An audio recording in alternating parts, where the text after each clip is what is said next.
مولانا کی بنیادی سوچ جو انہوں نے اپنی کتابوں کے ذریعے، جو اپنی تفسیر کے ذریعے، جو ان کی بیسک سوچ ہے، اب یہ جو بیسک بنیادی سوچ وہ ہم دیکھتے ہیں کہ جو آج اخوانیت کا ایک بنیادی منہج ہے، یہ چیز مولانا مودودی نے رکھی کہ دین میں جو ترجیحات ہے، یعنی کہ پرائرٹیز ہے، یا دین کا جو مقصد ہے، جو مقاصد ہے، اس میں سب سے اہم مقصد کیا ہے.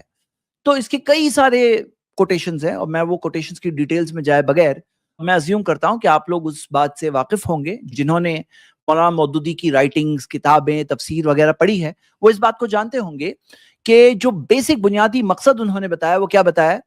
جیسے وہ ایک مثال کے ذریعے بتاتے ہیں کہ ٹرین کی انجن کو اگر قابو میں کر لو تو پوری ٹرین قابو میں آ جائے گی، اور وہ یہ ہے کہ حکومت یہ ہے نمبر 1 پرائرٹی. وہ کہتے ہیں دین کا مقصد ہی حکومت قائم کرنا، اقامت دین جسے وہ کہتے ہیں، جس کو ہم انشاءاللہ آگے اس پریزنٹیشن میں دیکھیں گے. اب اس چیز میں جماعت اسلامی کا یہ منہج ہے. اس کے کانٹراسٹ میں آپ دیکھیں گے جو اہل حدیث حضرات، اہل حدیث جو آپ سامنے رکھتے ہیں منہج، وہ یہ کہ سب سے پہلے صحیح عقیدہ سب سے صحیح ہونا، یہ سب سے اہم پرائرٹی ہے، اور اس کے بعد میں عبادات اور اعمال صحیح ہونا، تو صحیح ایمان اور صحیح اعمال ہونا، یہ ہم دیکھتے ہیں کہ ہماری اہمیت ہے، ترجیحات ہے. تو اب یہاں پہ سوال ایک عام آدمی کے سامنے یہ ہوتا ہے کہ آخر میں کیا طریقہ صحیح ہے. اگر آپ مثال کے طور پہ 100 اہل حدیث علماء کے بیان سن لو، 100 بیان سن لو، آپ کو بنیادی بات کیا ملے گی کہ عقیدہ، توحید پر چلنا چاہیے، شرک سے بچنا چاہیے، سنت پہ چلنا چاہیے، بدعات سے بچنا چاہیے. عقیدے کی باتیں ہوتی ہیں. اور اعمال میں عبادت کو صحیح کرنا، نماز پڑھو نبی صلی اللہ علیہ وسلم کے طریقے پر، ساری چیزیں نبی صلی اللہ علیہ وسلم کے طریقے پہ چلو، بدعات سے بچو. تو یہ آپ کو بنیادی باتیں، 100 لیکچر سن لو آپ کو بیسک بات یہ ملے گی. اسی طرح جماعت اسلامی کی 100 کتابیں، 100 لیکچر سن لو، آپ کو بنیادی بات یہ ملے گی، سب چیز گھوم پھر کے ایک ہی طرف آتی ہے. بولے کہ حکومت قائم کرنا، یہ ہے اقامت دین، یہ ہے دین کا اصل مقصد. نماز میں بھی اصل مقصد ہے ٹریننگ، اور ہر چیز کے اندر یہ مقصد ہے. تو یہ ہے بنیادی بات جو وہاں آتی ہے. اب ایک عام آدمی کنفیوز ہوتا ہے کہ بھائی یہ لوگ صحیح بول رہے ہیں، یہ لوگ صحیح بول رہے ہیں. تو آئیے ہم لوگ دلائل کی روشنی میں دیکھتے ہیں آخر میں کون سی بات صحیح ہے. تو صحیح طریقہ کیا ہے؟ یہ طریقہ صحیح ہے جماعت اسلامی والا طریقہ، یا اہل حدیثوں نے جو بتایا ہے وہ صحیح ہے؟ دونوں میں سے کون سی چیز قرآن اور حدیث کی روشنی میں ثابت ہوتی ہے؟ تو اگر آپ دیکھو گے تو توحید کے اہمیت کے تعلق سے جو سارے پوائنٹس ہیں نا، جو آپ شاید کئی بار سن چکے ہوں گے، میں مختصر میں گزرتا ہوں. کہ شرک کے گناہ کو اللہ کبھی معاف نہیں کرے گا، ہے نا، شرک کے گناہ کو معاف نہیں کرے گا. ان اللہ لا یغفر ان یشرک بہ، کہ اللہ ہرگز معاف نہیں کرے گا کہ تم اللہ کے ساتھ کسی کو شریک کرو. تو شرک کے گناہ کو اللہ معاف نہیں کرے گا. اسی طرح اگر شرک کوئی انسان کرتا ہے تو اس کے سارے اعمال برباد ہو جائیں گے. لئن اشرکتا، اے نبی اگر آپ شرک کرو، لیحبطن عملک، تو آپ کی سب نیکیاں برباد ہو جائے گی، ہے نا. تو یہ توحید کی اہمیت. تو کیسے کوئی کہہ سکتا ہے توحید سب سے نمبر 1، سب سے اہم چیز، صحیح عقیدہ سب سے اہم بات نہیں ہے؟ ایسے کوئی کیسے کہہ سکتا ہے؟ یہ تو واضح دلائل ہے. ایک تو شرک سب سے بڑا گناہ ہے، دوسری چیز کہ شرک اگر آ جائے تو سارے اعمال برباد. ہاں، تو کیسے کوئی سمجھ سکتا ہے کہ یہ چیز اہم نہیں ہے؟ اور قرآن میں آپ دیکھیں گے کہ ترتیب آپ کو قرآن میں ملے گی، الذین آمنوا وعملوا الصالحات.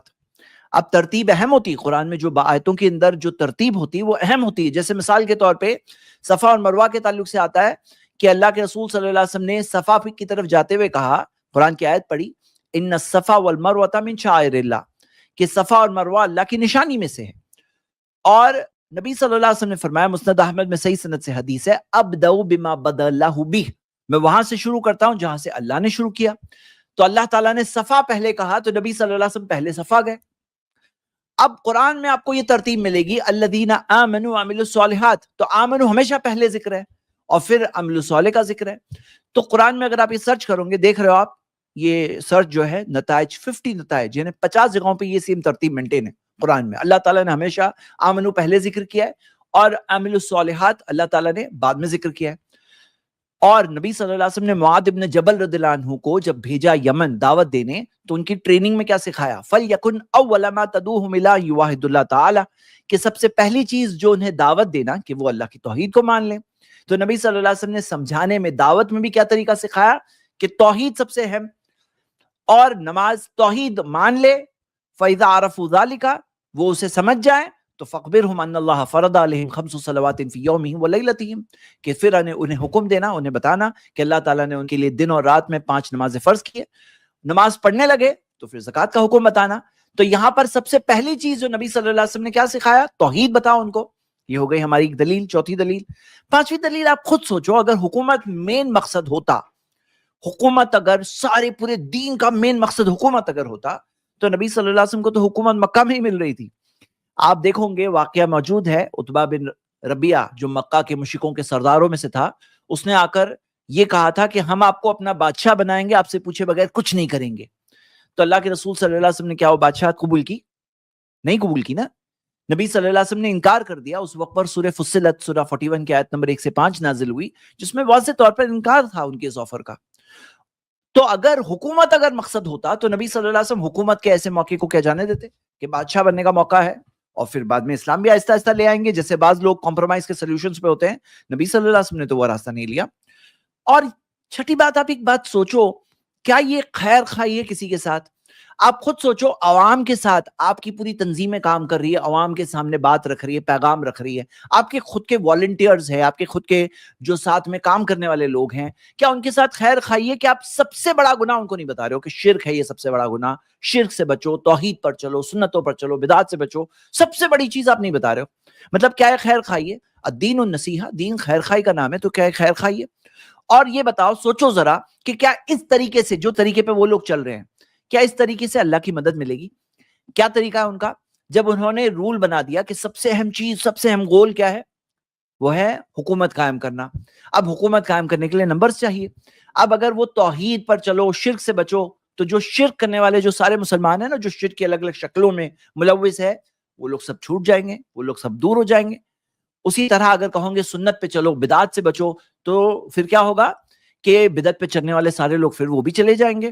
اور اگر اسی طرح ساری جو دینی گمراہیاں ہیں, جو ساری غلط چیزیں, اگر ہر چیز بتائیں گے, نماز کا صحیح طریقہ قرآن و سنت میں جو ملتا ہے وہ سکھائیں گے, علماء اکرام سے محبت تو کرو, ان کی عزت تو کرو, لیکن کسی بھی عالم کی بات کو قرآن و حدیث کے اوپر مت رکھو, جو تقلید والا موضوع, یہ ساری باتیں اگر کریں گے تو لوگ چھٹتے جائیں گے. تو کیلکولیٹر کیا کہہ رہا ہے؟ کیلکولیٹر کہہ رہا ہے نہیں نہیں, نمبرز تو کم ہو جائیں گے. تو اس لیے انہوں نے ایک منہج بنایا, توحید والوں کے درمیان میں ہو تو توحید کے بارے میں بات کرو, لیکن باقی اگر شرک والوں کے درمیان میں ہو, صحابہ کو گالی دینے والوں کے درمیان میں ہو, جو صحابہ کو برا کہتے ہیں, جیسے ہم دیکھتے ہیں کہ شیعہ حضرات صحابہ کو جو غلط کہتے ہیں, تو پھر وہاں پہ جا کے صحابہ کے بارے میں مت کہو کچھ. ہاں, وہاں پہ جا کے بدعت کرنے والوں کے درمیان میں ہو تو بدعت کے خلاف کچھ مت کہو. ہاں, صرف توحید والوں کے درمیان میں ہو تو بات کر سکتے ہو. تو یہ جو طریقہ ہے ان کا, تو یہ طریقہ نہیں ہے صحیح. مطلب یہاں یہ بتاؤ کہ آپ شرک کو غلط نہیں کہوں گے, بدعت کرنا غلط نہیں کہوں گے, ساری جو دینی گمراہیاں اس کو غلط نہیں کہوں گے, اور آپ سوچتے ہو کہ اللہ کی مدد ملے گی آپ کو. یہ طریقے سے, یہ فارمولا سے, کیا اس طریقے سے اللہ کی مدد ملتی ہے؟ سوچنے کی بات ہے نا. تو توحید کو صحیح بتانا, شرک کو غلط بتانا, یہ بنیادی بات ہے. آٹھویں چیز, کیا اس پلان سے اسلامک حکومت قائم ہو سکتی ہے؟ آپ ذرا یہ سوچو کہ اگر 6 فٹ کے جسم پر آپ اسلام کو قائم نہیں کرو گے, آپ توحید پر نہیں رہوں گے, آپ اتباع سنت پر قائم نہیں رہوں گے, تو زمین پر جو وہ کہتے ہیں کہ ہم زمین پر اللہ کے حکم کو قائم کریں گے, تو جو اپنے جسم پہ نہیں قائم کر سکتے, اپنے عقیدے میں قائم نہیں کر سکتے, توحید پر نہیں چل سکتے ہیں, شرک سے نہیں بچ سکتے ہیں, وہ لوگوں کو کیا زمین والی حکومت وہ اصل میں اسلامک حکومت ہوگی؟ سوچنے والی بات ہے نا. جیسے میں آپ کو ایک سوال بتا رہا ہوں, اب یہاں پہ وہ لوگ سب طرح کے لوگوں کو ملاتے, بولے تم یہ کہتے ہو شرک کرنا صحیح, تم کہتے ہو بدعت کرنے والا صحیح, سب ہم سب ایک ہیں. اب مل کر اگر وہ لوگ سچ مچ, سپوز کرو کہ اگر وہ لوگ کوئی حکومت اگر انہیں مل بھی جائے, تو یہاں پر الگ الگ ویوز رکھنے والے لوگ ہیں, وہ ایک منہج پر لوگ نہیں ہوتے ہیں, پھر کیا ہوگا؟ ان کے آپس میں سول وار ہو جائے گا. اس کی مثالیں موجود ہے, ہسٹری میں اس کی مثالیں موجود ہے. اور زیادہ تعداد کس کی ہوگی؟ سوچو, زیادہ تعداد تو ظاہر سی بات ہے غلط عقیدے والوں کی ہوگی. اب اگر آپ سب کو ملاؤ گے, 2 اور 2 4, 2 اور 2 5, 2 اور 2 6, 2 اور 2 ملا کے 7 ہو جاتے, 2 اور 2 ملا کے 8 ہو جاتے, ہم سب ایک ہیں, ہم سب ایک ہیں. اب زیادہ تعداد کن کی ہوگی؟ ظاہر سی بات ہے غلط عقیدے منہج والوں کی ہوگی. تو اگر وہ حکومت مل بھی گئی تو کوئی کون سی اسلامک حکومت ہوگی؟ وہ اسلامک حکومت ہوگی, اور وہ ایک اور غیر اسلامی حکومت ہوگی. اگر وہ پوائنٹ آف ویو سے کوئی دیکھ رہا ہے اور اگر اس پوائنٹ آف ویو سے کام کر رہا ہے, تو کیا سچ مچ اس کو جو چیز وہ چاہ رہا ہے وہ ملے گا؟ سوچنے کی بات ہے نا. 9ویں چیز, سارے رسولوں کا مقصد کیا تھا؟ قرآن میں آپ پڑھو, وَلَقَدْ بَعَثْنَا فِي كُلِّ أُمَّةٍ رَسُولًا أَنِ اعْبُدُوا اللَّهَ وَاجْتَنِبُوا الطَّاغُوتَ, کہ ہم نے بھیجا, ساری ہر امت میں رسول بھیجا اس پیغام کے ساتھ کہ صرف اللہ ہی کی عبادت کرو اور سارے معبودان باطلہ سے بچو. تو یہاں پر بنیادی مقصد سارے نبیوں کا کیا تھا؟ اللہ تعالیٰ نے بتایا, وَمَا أَرْسَلْنَا مِن قَبْلِكَ مِن رَسُولٍ, کہ ہم نے آپ سے پہلے کوئی رسول نہیں بھیجا, إِلَّا نُوحِي إِلَيْكَ, سوائے یہ کہ ان پر یہ وحی کی, انہ لا الہ الا انا فاعبدون، کہ نہیں ہے کوئی معبود برحق سوائے میرے، تو صرف میری عبادت کرو. تو سارے نبیوں کے بارے میں اللہ تعالیٰ نے بتایا. اور آپ دیکھو سارے نبیوں کی دعوتیں دی ہوئی ہے.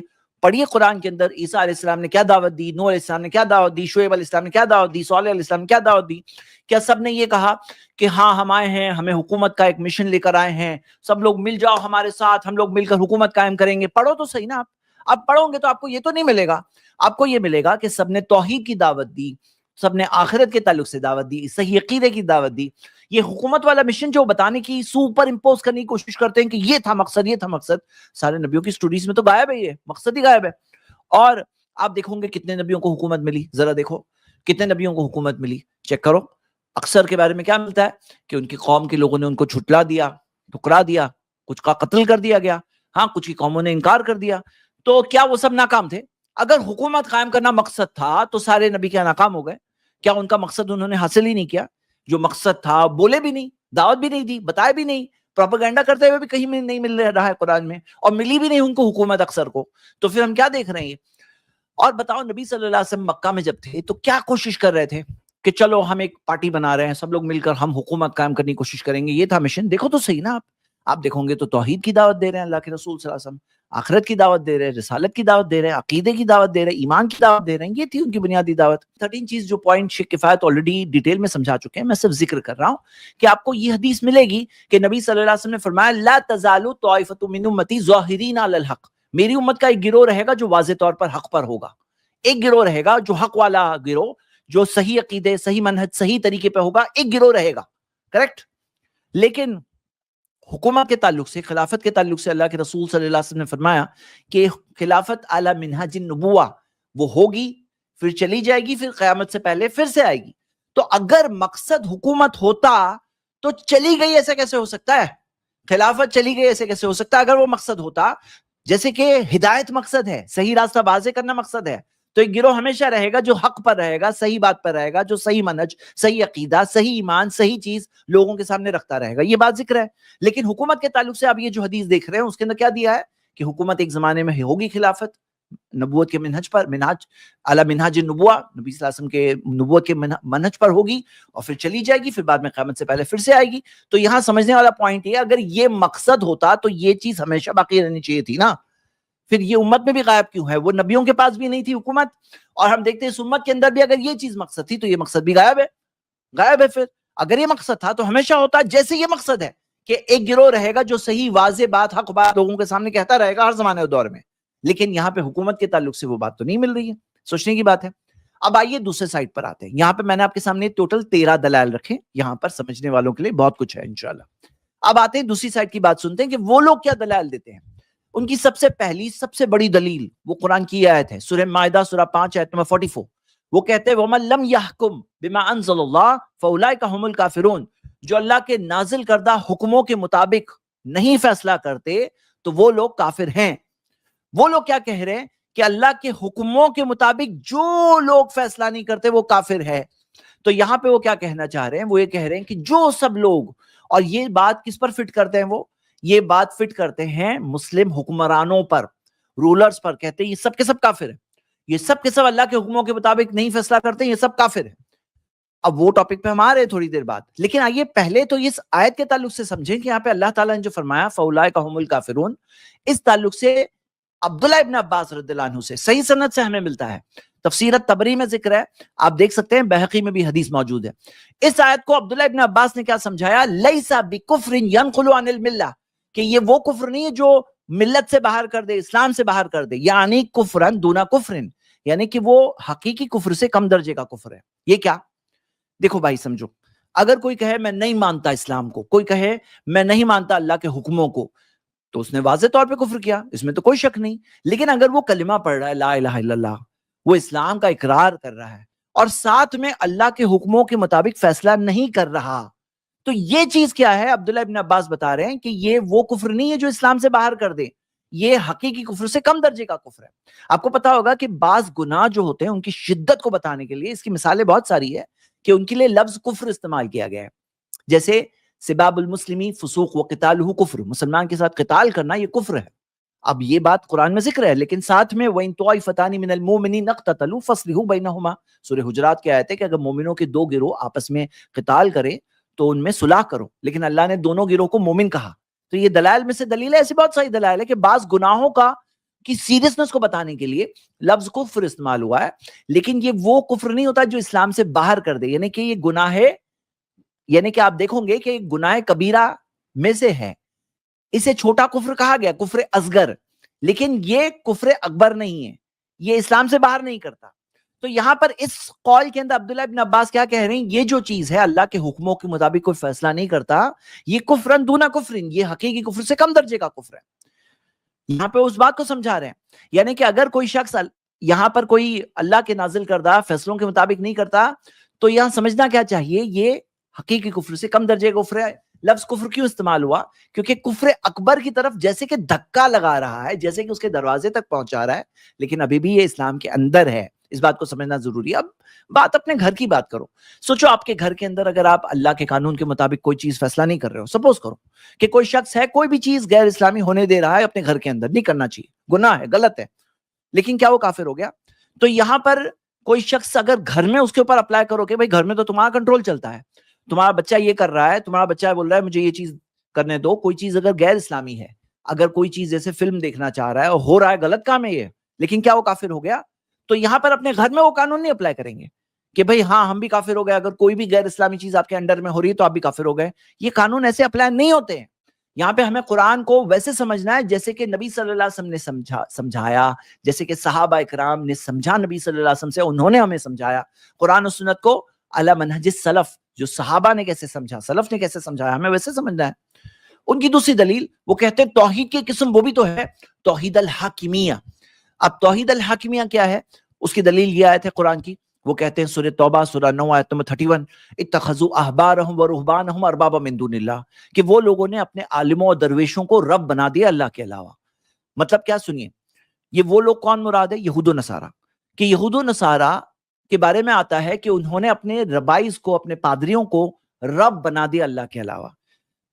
جب یہ آیت نازل ہوئی تو عدی بن حاتم رضی اللہ عنہ نے پوچھا نبی صلی اللہ علیہ وسلم سے اس آیت کے تعلق سے، تو نبی صلی اللہ علیہ وسلم نے کیا جواب دیا؟ عدی بن حاتم پہلے عیسائی تھے، کرسچن تھے، ان کے ذہن میں سوال آیا، انہوں نے پوچھا، تو نبی صلی اللہ علیہ وسلم نے فرمایا کہ اما انہم لم یکونوا یعبدونہم، کہ وہ لوگ ان کی عبادت نہیں کرتے. کن کی؟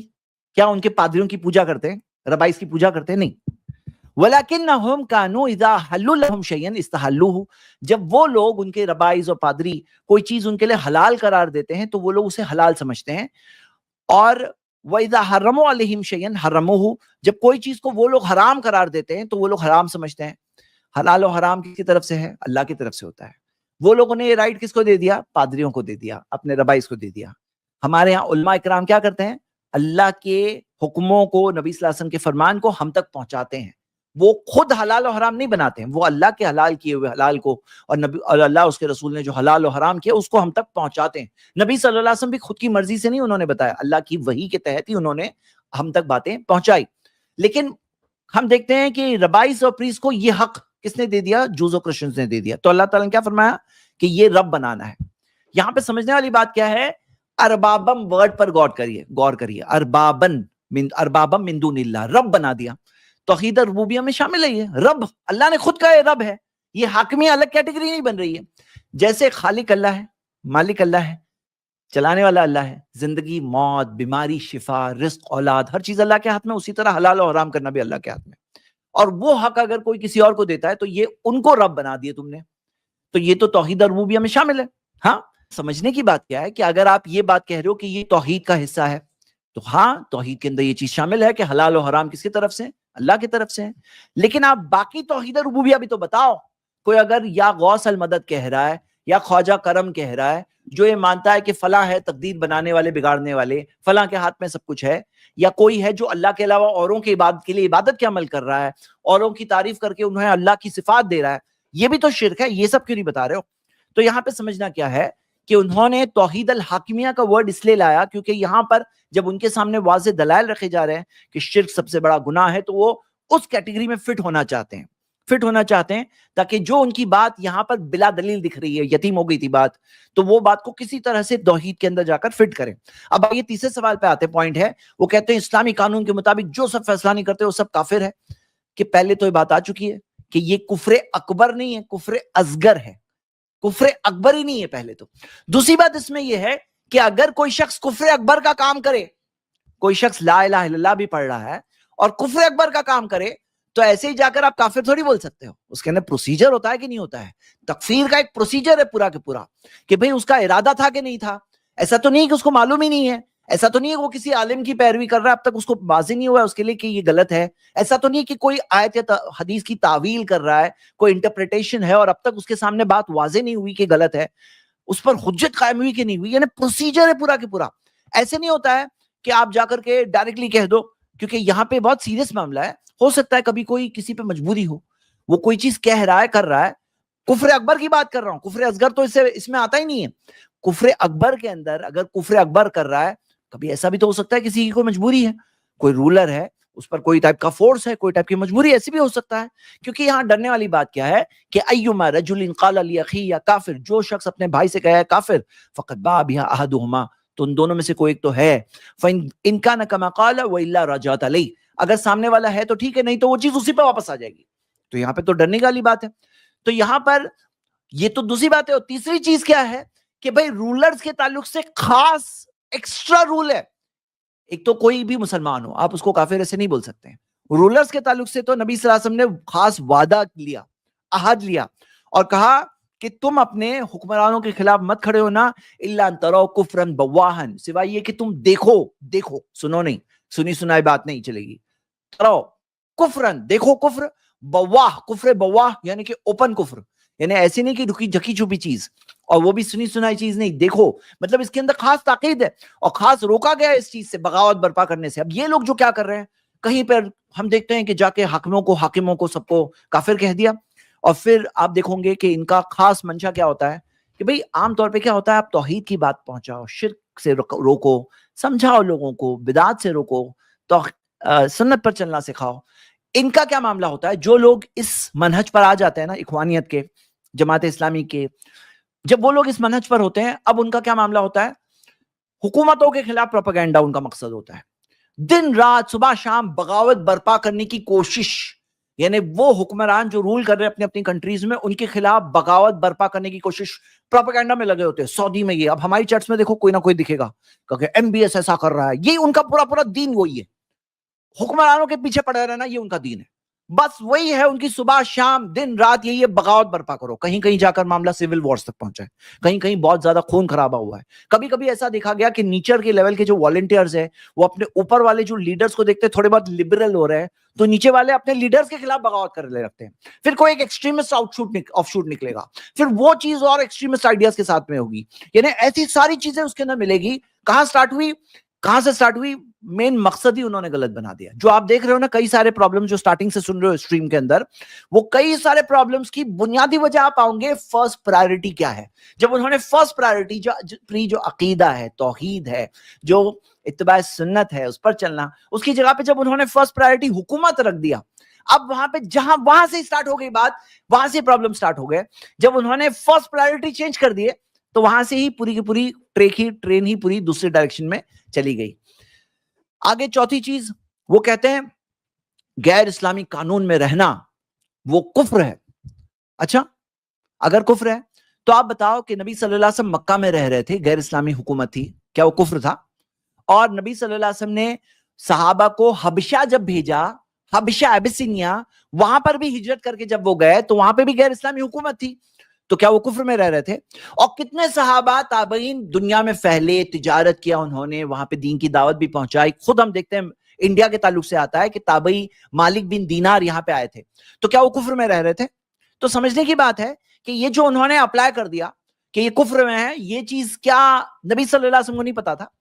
پھر وہ لوگ کہتے ہیں پانچویں چیز، کہتے ہیں کہ دیکھو حکومت کے تعلق سے جو ساری ڈیٹیلز ملتی ہے، آیات ملتی ہے، حدیثیں ملتی ہے، جہاد کے تعلق سے ڈیٹیلز ملتی ہے، بولے پھر یہ سب کیوں ہے؟